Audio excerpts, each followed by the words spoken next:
I'm Colin Singer, immigration lawyer and managing partner of Immigration.ca. Canada Immigration News Articles, June 2015. BC immigration goes negative, but wealthy migrants flood in. Analysts say the dramatic drop in immigration to British Columbia from other countries, which recently plunged to negative numbers for the first time in 10 years, will not slow the flow of wealthy foreigners into Vancouver.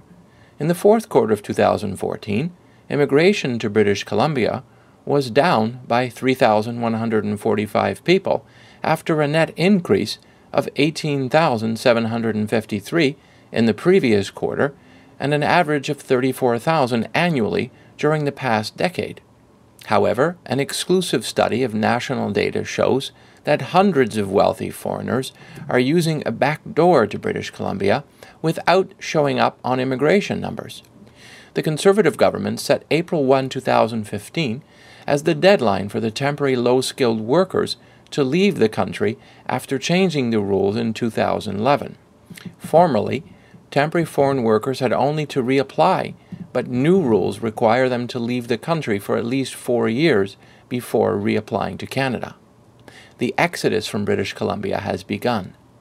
In all, 6,900 of these non-permanent residents left British Columbia in the last 3 months of 2014, and even more will likely leave in the first and second quarters of this year.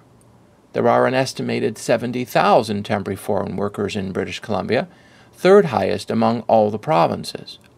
A 90-day provincial moratorium on new applications under British Columbia's revised provincial nominee program began on March 31st.